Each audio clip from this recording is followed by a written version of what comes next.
Welcome back. If you have any questions to ask, the number to call is 0808 054 2233. That's 0808 054 2233. You can also tweet at CTV_Mary A while we talk about this exercise. So, can I actually calculate how much exercise I'm getting and how well I'm doing it without that wristwatch that they put on to measure the heart rate? Well, it is better if you can track it, because that will be most accurate and scientific. Okay, but you can go at a reasonable rate or speed, okay, that you can sustain for a while.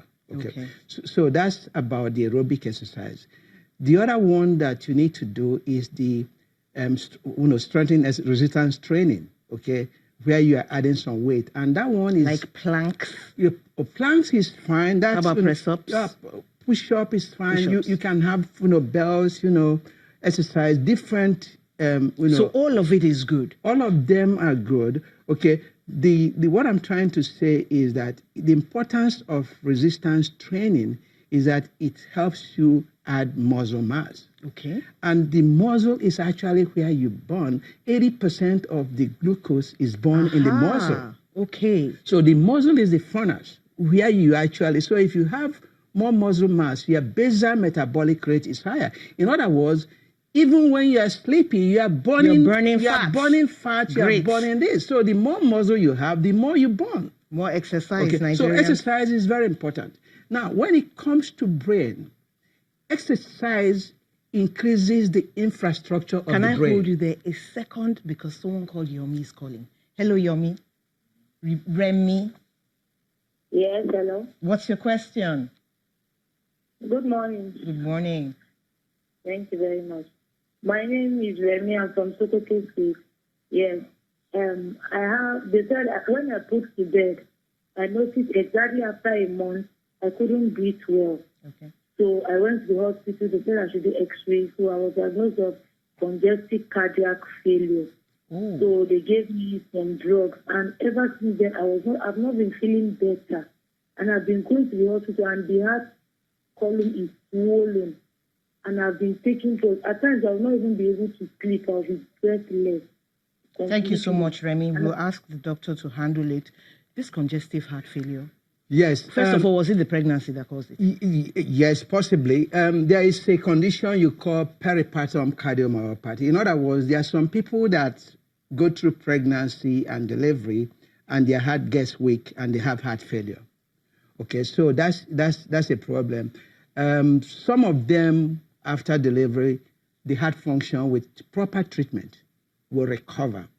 But some of them will not recover completely. And for those people, getting pregnant on top of that is a disaster, because they can actually die from the complications of that. Okay. So it looks like this is peripartum cardiomyopathy and heart failure. I would recommend that she sees a cardiologist who will do the assessment, evaluate her, and put her on proper cocktail. When I say cocktail, I don't mean alcohol. Medication. Medication. The combination of medications you use together that... Should she see another doctor, though? Because she's from Sokoto, right? Yes, that's right. She's from Sokoto. She needs to check out a cardiologist in the area that will do the proper assessment and put a cocktail of heart failure medication. Let's talk to Ma from Abuja. Hello, Ma. Are you there? Hello. Hello. Talk to us. Yeah, I'm calling from Abuja. You're welcome. Yeah, good afternoon. What's your question? Yeah. My question is that I did the 220 heart rate at my age 36, and it's showing 184. I wanted to know if it's okay. 84 is your maximum heart rate. You don't have to exercise to that level. That's too high.